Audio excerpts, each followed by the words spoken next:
when you're in this window, and I know more in depth of your story from reading your book of just those massive struggles, like working at Olive Garden, knocking doors, doing that lifestyle.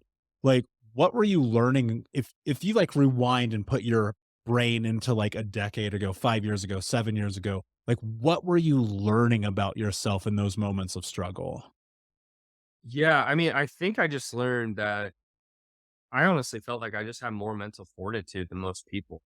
I think what I went through, like getting to that kind of financial success, is that most people are not willing, I think, to go through that. I learned a lot about myself but I think also it's because I'm insecure.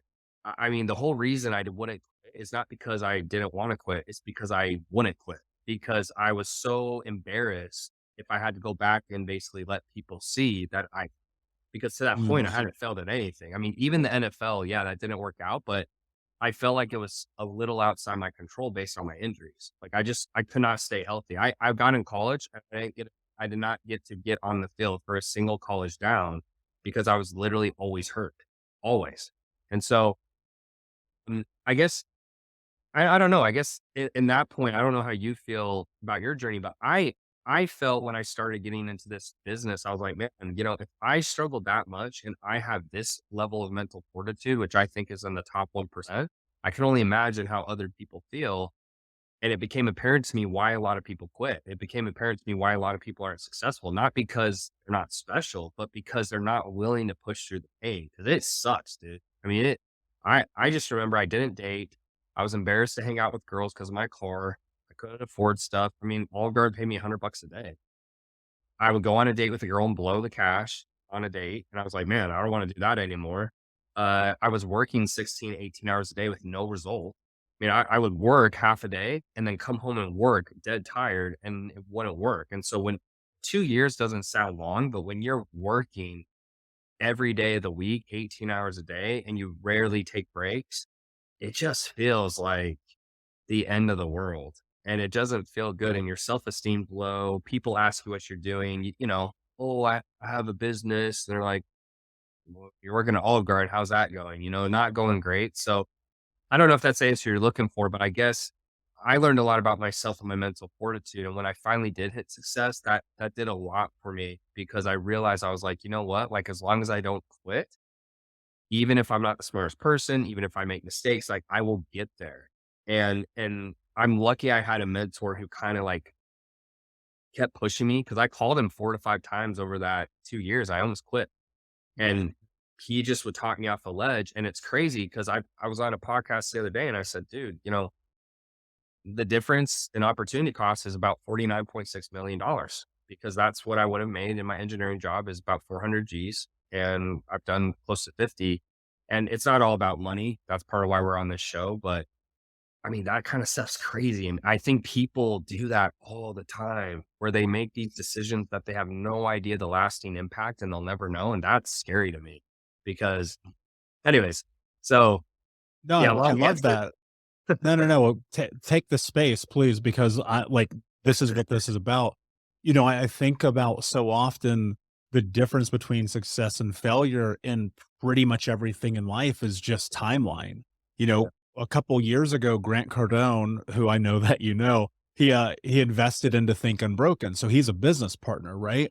And he tells me something really important, dude. He goes, "Look, man, the only time you ever lose is if you quit." And I'll tell you this, building the business, like the podcast, obviously this is about value. This is about helping people and changing their lives. But I don't know about you, dude. I've never listened to a podcast that ever changed my life like entirely. I've always had to get the book or go to the coaching session, join the seminar, do whatever the next thing was from these people that I look up to that mentor me. And I think that a big part of it is just the willingness that I've discovered that I'm just not gonna quit. Like, I'm just not going to stop. And I think that a lot of that comes with the resiliency of maybe just the suffering that I endured as a kid. Like it's hard to grow up Mormon and poor and biracial, right? And so, being in that boat made me just go for a long time, and I don't know if you related to this, but for a long time, dude, I just hated people. And I was like, I'm going to go on my own. I'm going to figure it out. Nobody's going to help me because I don't love or trust anyone. And then I realized like one of the most empirical truths of life is that you have to have mentorship. You have to have community. You have to have coaches and partners and friends and family and love, because without those things, like nothing's going to be different. Was it because you grew up playing sports that you went and found a coach or a mentor, or was that just like happenstance? Like, how did that evolve for you? I just hit rock bottom. I mean, so, you know, I left college thinking that I could figure everything out. And I had a very big ego because at that point, I'd done everything on my own, so to speak. I mean, I built my body, I got scholarship offers, I had straight A's, like I got the girl. So I just was like, I can do anything. And that's a good mindset to have. And I think to a degree I did. But then, 2 years trying to start my business, having no success, I was like, dude, like I just got to a point where, especially knocking doors, I think that's really what pushed me over the edge. Is I mentally was so tired that I was like, dude, I will do anything. And I literally would have done anything, like anything. And so when I saw that ad and it was like how to build an online fitness business, it was just happenstance. I saw it. It was like, that's the industry I'd been in. And so I got on the call and I just gave him every dollar I had because I just was like, there's no other choice. Like sometimes, my sales team and probably your sales teams, they're telling us about someone's like, yeah, they said it was I mean, I just didn't even care. I just was like, I'd rather be homeless than continue to live the way I'm living because I hate it. And I just felt like a loser. And I think a lot of people are successful. Honestly, they have similar stories where it's some type of insecurity or fear driven decision making that just pushes them to like crazy heights and crazy levels where they can just endure massive amounts of pain for short periods of time. And like, I mean, door to door sales sucks. I mean, it was 6 days a week, 12 hours a day, including the travel, and we had 1 day off, and I did that for 7 to 8 months straight in the Alabama heat. I mean, it was hot, man, and it's like the stuff that happened out there, like, people pulled knives on me, guns. I just think it was all those things. So, Yeah. I don't know if I wish I had a better answer, but I just think it was that. I just hit rock bottom, I was so sick of that crap that it was like, "Dude, I'll lick a floor if I know it worked." And I think most people they're unwilling to do that. Like they say they will, but they won't. But I was that guy. And I remember my mentor, David, he used to rip into me. And he even said, Tanner, he's like, you know what your best quality is? I was like, what? He's like, I can rip into you and you just don't care. And I was like, maybe it's because of sports, because coaches will just cuss you out. For sure. And I just didn't care. I had no ego when it came to finally that moment. Like I had an ego getting help. Like I was like, I don't need help. But when I finally had help, I was like, dude, I'm an idiot, obviously, because I'm not. It's what I thought would work, isn't it? So you tell me what to do, I will be your best student. And it was like that's how it was for me in every program. I was always the best student because I just like implemented like a psycho. So anyway, yeah. Yeah, I mean, that's like 99% of it. So I relate to the knocking doors, man. I did Cutco when I was like 18 Oh, because I was just like knocking doors all day, dogs barking at you, people freaking out, old naked ladies answering the door. oh, Like, yeah. I got stories about that. Like I can't even stare them. I got bad stories about that. dude, just the most gnarly Uh, stuff. And just being like, is this it? Is this what I'm supposed to do? And then, progressing and, and eventually landing a job with a Fortune 10 company, doing really well in sales, where, I kind of figured out how to navigate the corporate environment. And then what I decided to do without really understanding how poor of a decision it was at the time, I was like, I'm going to quit this job and I'm just going to open my own business. Right. And I think that was A, it's the greatest mistake I've ever made. And B, I learned a lot in that because, you know, Tom Bilyeu, one of my mentors, a great human in my life, says something that I think everyone really needs to hold on to, and that is that the struggle is guaranteed and the success is not.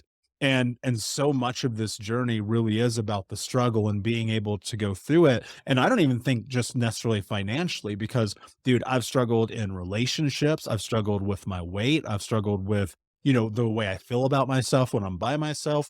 And the only way I've been able to get through any of that is just like keep going, man. Just keep going the next level. But it was in getting mentorship and getting coaching and investing in myself that really changed the game. And I think that you're spot on, dude. Most people would not have made the decision that you made. But like, I've always thought about it like this. I'm like, I'm already at rock bottom. What's another 2 grand, right? That's What's another 5 grand? it's not gonna get any worse, and it's so it drives me up a wall because I just wish there's something you could say sometimes where it's like, "Dude, you have nothing to lose and everything to gain." Right? Yeah. Like, you have nothing to lose. Like, you can go back to your bad job that you're on the phone call that you hate. Like, it just drives me nuts. But that's also just like it pushes me to be better because I'm like, you know what? I need to get better at sales. I need to get better at marketing. Cause like if they are saying that, I still can't convince them it's not good enough. But I agree. It just and it sucks because like they don't know, but we're on the other side. So we're like, dude, like I was there and you just like, you don't know, but like if you go, like you'll get there and then you'll see how smart of a decision it was. But The reality is there always are going to be people who tell you, do not follow your dream. Mhm. Don't do that thing. How do you do it anyway, John? Because there are people right now and they're like, man, I got this dream, not even about entrepreneurship or money, but I want to go do a dance class, or I want to go do jujitsu or Muay Thai. And they're just like terrified to just follow the thing that is going to bring them joy. Like, how Yeah, do you do it yeah, anyway, John? yeah. Well, for me, from a business standpoint, I had it was a calculated risk because I was really able to learn the industry and look through everything inside and out. And, even though people were telling me I'm crazy, I was able to do freaking math. Hey, guess what? I didn't need every single client. I didn't need every client to say yes. I needed about a third of them to say yes. I don't need to sell as much as I did over there to make this thing work. And it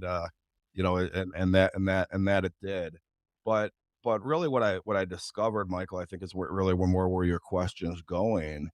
It wasn't just the financial rewards. It was the building of my entrepreneurial spirit. So what it gave me was this freedom to understand, holy crap, man, you could do this. I always had that entrepreneurial spirit in me, but it wasn't even like on the radar to do this as an adult with an insurance company. Are you crazy? This was for like when I was in college with side hustles. Yeah, I had a company, a promotion company, and like that. These were John Cerasani side hustles that, yeah, man, you can do that. But like to do it in the real world, competing against people that are smart. I mean, whoa, so I discovered that when maybe I did it firstly for the financial upside. I discovered like, okay, you know what, this is me, man. This is me. And I think if anyone identifies something in their life, where, gosh, like the examples you just gave, a hobby or whatever, maybe it's going and finding somebody that you haven't talked to in 20 years and getting the courage to do that. Whatever the case may be, instead of why, why not, why not, like what is the downside here? You know what I mean? If you go practice jujitsu or like I see guys at my gym, Michael, doing Muay Thai, and I'm like, I won't make it through freaking warm-ups on that, okay? I'm not flexible enough. But you know what, man? If I wanted to go do freaking Muay Thai, what's the downside? You know what I mean? Like, go try it. Didn't work out, it didn't freaking work out. I think we live in a society right now, at least, that's a lot more welcoming than it was maybe 25 years ago in terms of encouraging people to do things. I have a 14-year-old son, and I had a conversation with him the other day. His yeah, I won't get specific, but there was a kid that's maybe like, special needs in one of his classes, and they asked him to be in his group, handpicked my son and another kid to be in his group for to just include him in this study group because nobody probably would have included the kid, or the teacher was worried about that. The kid didn't have any friends in the class. And I said, but that's a big compliment, Jake. And he didn't really understand why that was a compliment. And kind of was asking, well, what do you mean that's a compliment? I go, the teacher picked you that she sees something in you that you would be, and he didn't understand it. And I said, and he's 14, he's not like a little kid. He really didn't understand it. And I said to him, um, because maybe there's, kids that would have picked on him or made fun of him or whatever, or just not done that. And he goes, Dad, it's 2022. Nobody makes fun of kids like that anymore. And I'm like, you know what? I'm glad he sees it that way. I don't know if he's 100% accurate or not, but it was kind of like a proud moment. I went from I went from thinking my son didn't get it to no, I didn't get it. Mhm. You know what I mean? It was kind of cool moment, but Yeah, that's kind of a long way to answer your question there, buddy. no, that's an interesting thought, man. And I think you're right. And we do live in a world that is not only more accommodating, but also when you are in the, and I'll say this because I think there's a caveat to it. When you are around the right people, they will want you to be successful. Yep. And when I think about my group of friends, my peers, my mentors, people like you where I meet and it's like we're in this same room for a reason. Like, Yep. dude, I want you to succeed. I want you to have great things. You want that of me. When you're in the wrong scenarios and in the wrong friendships and the wrong communities, people are going to want to pull you down. They're going to want to be like, hey, man, you better not do that. Or, hey, I tried this, it didn't work, or this or that. And I think that that's one of the really interesting dichotomies of the time that we live, because on this one hand, yeah, you for sure have so much opportunity and so much potential in front of you. Yep. And on the other hand, it's like if you are around the wrong people, you will never see it come to fruition because they're always going to be in your ear. Yeah. And I think the most important thing that you can do is to do it anyway. Right. Yeah. I mean, what is the worst that could happen? I mean, if you play it through, what's the worst that could happen if you tried to play football? You'll get an injury. What's the worst that could happen if you start a business? You may go bankrupt. What's the worst that could happen if you do whatever? Then it's like, but then at some point on the timeline, the worst thing that could happen to you already happened. So you might as well try. Yep. When you think about the future, when you think about your life and what is important, what do you think are the most life-changing lessons that you've learned in your willingness to bet on yourself? Interesting. There's a couple things that come to mind, really. I had a coach in college that ingrained, and it's a little bit cliche, but it resonated with me, and I reflect on it from time to time. Said, "Don't point the finger, point the thumb."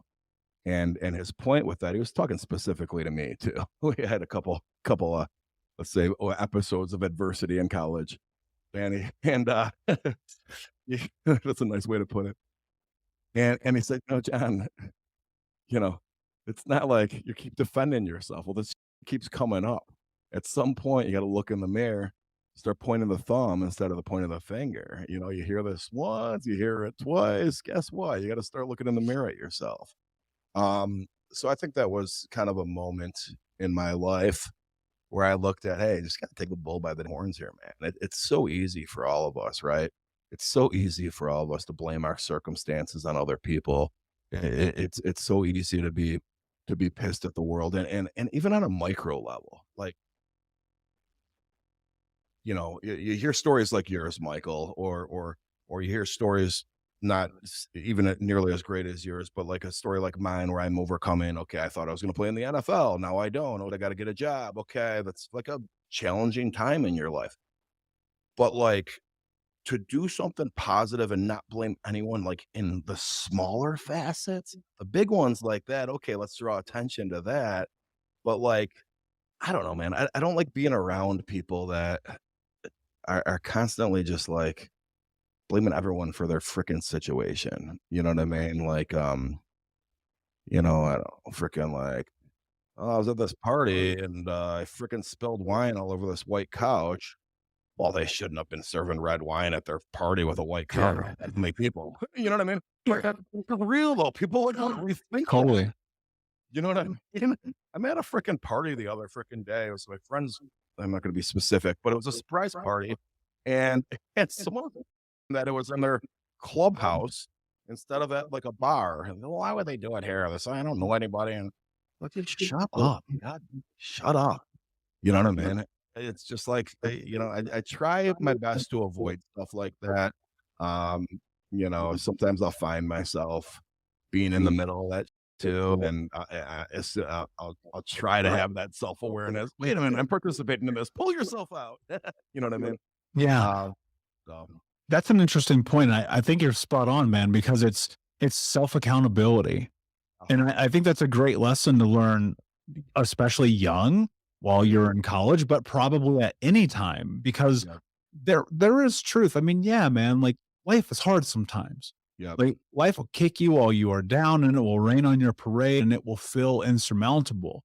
Yep. But what's interesting is like, I'll rewind some scenarios. I'll Mhm. look at what is happening. I'll just sit back and I'll pause with it. Right. And I'll just ask myself, what is actually happening right now?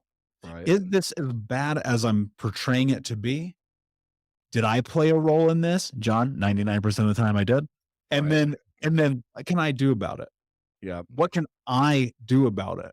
And I think accountability is such an important lesson in life because it pointing the finger is so simple. Right. You lose accountability. Oh, it's your fault that my life is terrible. It's their fault that nothing is working for me. It's everyone else but me.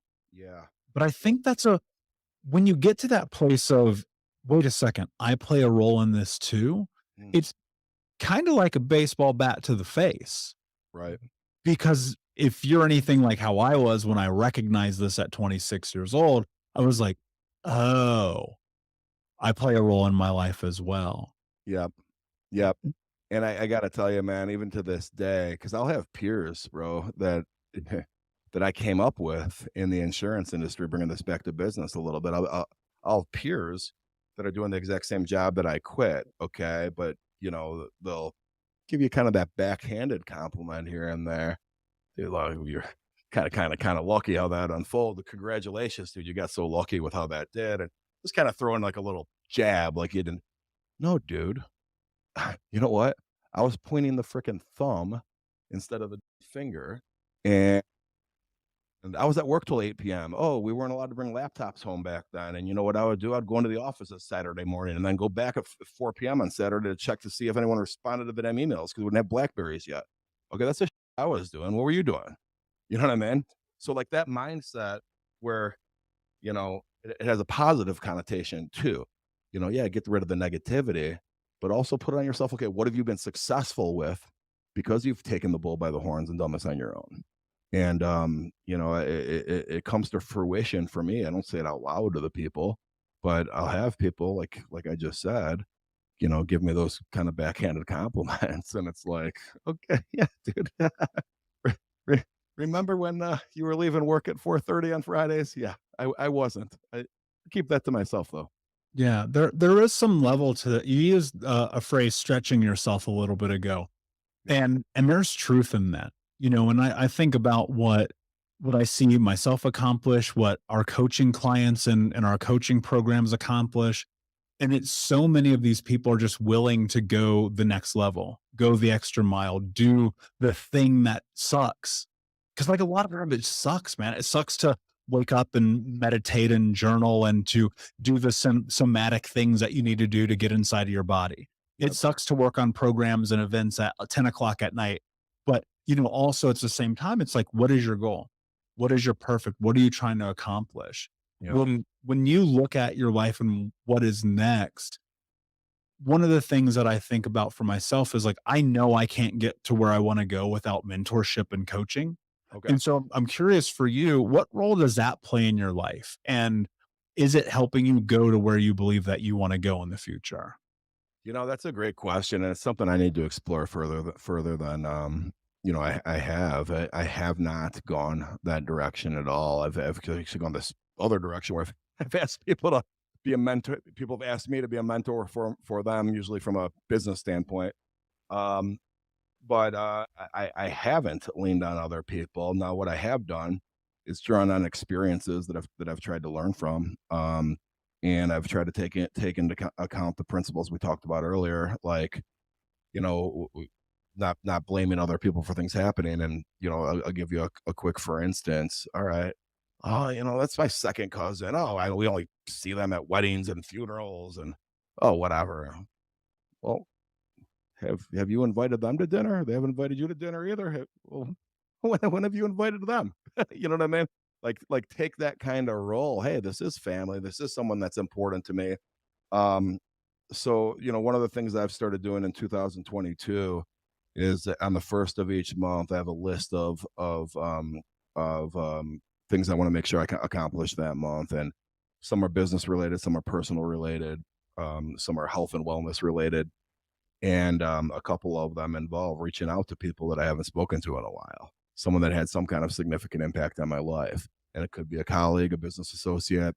There's one category, another category is family. I keep myself fresh, Michael, in those kinds of conversations where, okay, you know what? I do remember now why this guy was such a significant part of my life from 2007 to 2012. Okay. Having this 2-hour conversation with him, even though we haven't talked to each other other than LinkedIn and Facebook posts for the last 12 years, you know what? That memory, I remember, yeah, God, that was good. Those experiences were great. Okay. Am I still that person? Have I drawn on any of that for, this next phase of my life that I'm in right now? So I do feel like I have growth from things like that. But I have not prospered at this point from a coaching or mentorship standpoint. And so I'm curious, where did the self-awareness come from that you were able to make meaning of that? Because the only thing I thought in my head was like, you can do anything up to this level, but when you do this, this is like the breaking point. I had that same thought, and like, I still have those thoughts, and I still have to break through those even today. And as I hit different levels of success in business and setbacks in business, like, dude, that still creeps in for me. It's like, oh, well, I come from here, so I shouldn't be good enough to do this. And those things still creep in. But I think that I've actually never been asked this question, so I'm just going to kind of chew through it with you, man. I think that for me, having all my siblings be a little older, I spent a lot of time like by myself, like playing with Legos, developing like just time alone. I spent a lot of time just alone. And, growing up a redhead and in the area that I was in, like all these problems, like, dude, I got made fun of a ton. And so I spent a lot of time alone, but what it did was it allowed me to like see people and see things and kind of observe versus be in the weeds. And dude, I grew up and we'd steal radios out of cars. We did all the dumb shit. So I relate with you a lot there. But I think it's really rooted in the fact of like, we grew up really poor. And everything that I can remember doing from 12 years old until probably 30 was running away from not being poor. So I knew if I went down the same path as my brothers, I would get the same my brothers got, which was living at my parents' house, living in apartments. Like if I went down that path, I would get that. And so if I chose something else, maybe, just maybe there's that, for me, it was 10K a month back then. If I could just maybe get to 10K a month, I could never have to worry about turning my shower on and water not coming out again. And I think that's what I was running from. So maybe it wasn't even a self-awareness thing. It was just a desire of like, I don't want what they have.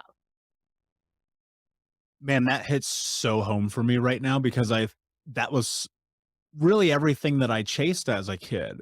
Because it dawned on me one day, I was like, oh, the reason my life sucks, and obviously this isn't true, to capacity it is. Sure. The reason that my life sucks is because we're poor. Because we have to take hot water baths from the sink that we borrowed water from neighbor's house, because we have government food, because I'm on food stamps, because every single time I'm in school, they got to punch the little blue card. So everybody knows I can't afford to pay for and I remember being like this at 19 years old, at 18 years old, I'm gonna go chase money. And I didn't have a marker of 10 grand. I wish I would, because I would have made more money my first year. But I had a marker of $100,000 a year. And I was like, when I'm 21, that's the goal. And I did that, and it didn't actually solve any problems, which was really fascinating. Yes. And in fact, it pushed my brothers away, because I did not dude, the biggest mistake, I don't think I've ever said this on the show. The biggest mistake I've ever made with the money that I made, $1 million by the time I was 26, is I never gave anybody. Because the only thing I thought, Kyle, I was like, I'm going to go get this to make sure I'm good. Because here's the bad side of resiliency through trauma. You learn that you have to be massively hyper independent and self-sufficient. 1,000%. I agree with you 1,000%, dude. It's, and I even alluded to that a moment ago. It's like, I spent most of my childhood just kind of being alone and being away. And it does, like, even as you grow up to be an adult, it messes with the wires in your brain. And it's like, I have to take care of me first. And by doing so, and especially chasing the dollar, you tend to forget about the other people around you. At least I did. And yeah, dude, I mean, I've cannibalized a marriage over it. I've cannibalized friendships over it, cannibalized family relationships over it. And, you know, it's definitely not the ideal scenarios is chasing money all the time for sure. Yeah, it's not. And, even that's a part of the work that I'm still doing in my own life is looking at it and now it's completely different, right? I mean, polar opposite. I take care of my family as much as I can. I take care of my friends. I'm a giver first. Cause I realized like there was a point where I'm like, I'm driving a $85,000 car. I've got the nicest clothes. I got the best condo in town. None of that stuff matters. Doesn't matter at all. Yeah, it doesn't, dude. I remember, and we're always still growing. We're always still learning. We live in a decent, really nice house. Can't even say decent, like compared to where I grew up, like we live in a baller house. We drive baller cars, right? But the level, like you start to, it's like getting fat, right? Like you just kind of slowly get there sometimes. And you wake up one day and it's like, I have all this cool, and you're still upset. You're still kind of bitter. You're still a little frustrated. And like, dude, I can go out and get my Audi right now and go zip around. Like 17-year-old version of me would not believe the life I live today. Mm. And it's like, it's just that dynamic, but we also kind of take it for granted. 33-year-old me is pissed that I'm not living a different life. And it's like, I have to find that balance even today of like, dude, I have it really well for where especially for where I've come from, but I have it really well overall. What would you reinforce into 17-year-old you? I'm not asking the question, what would you tell yourself? Because I think those questions are pointless. I'm asking, what would you reinforce that you were doing at 17 years old that has led you down the path? Like, what were the positive aspects of the shifts in your life moving out of that circumstance and that environment that you believe were cornerstones in creating who you are today? I would say the biggest thing for me was to never let off the gas of self-development. I got dropped into the world of self-development at 17 years old, actually, just trying to figure this whole world out. And there was a season in my life where the work on myself, I just stopped doing for like 5 years and significantly slowed down any momentum that I had in my life at that time. So I would have told myself back then, like, hey, even when you don't want to work on yourself and deal with your trauma and deal with and see how things are, you have to do that, or it'll just cannibalize all the momentum you created up to whatever point that was. Why did you go to that answer? I think because of from 17 to 24, I was hard into self-development. And that was the time where I saw the biggest leaps in my life. 25 or 24 to 27, 28. I went through a divorce. I stopped working on self-development. I got into drinking a lot, and I started creating these bad habits that cannibalized my life, whether it was like not reading a book or not digging into things or drinking too much or chasing women too much or whatever it was. Whereas if I would have stayed plugged into self-development and what I was rooted in, it'd be a constant reminder for me for what I'm actually living for and my potential in my life, not just the season and feelings in the moment. And so I would say that 4 years where I didn't do it, I would have reinforced that at a young age to realize how important it actually was.